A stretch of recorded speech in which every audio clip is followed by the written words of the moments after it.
Alright guys, welcome to KLF.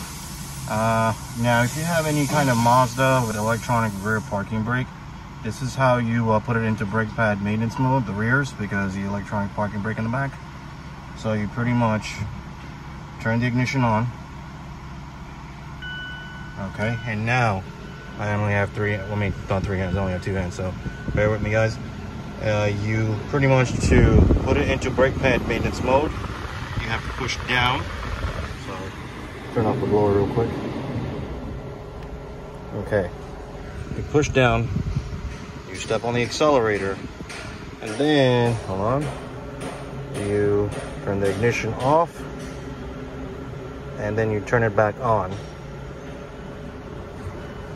And you will see the P is on there.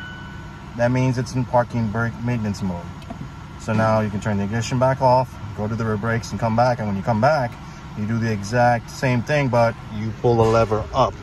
So to put it into, take it off brake pad maintenance mode, which the P will go off the dashboard, you pretty much pull up, step on the gas again, you put the ignition off, and then you put it back on again.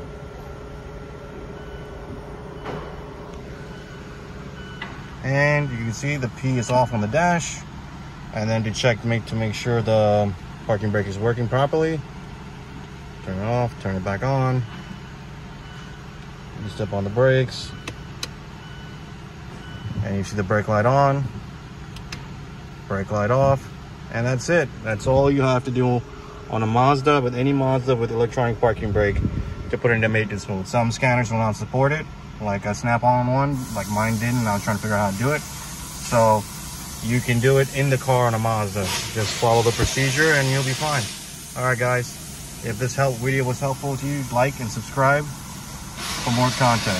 Appreciate it, and see you next time. Peace.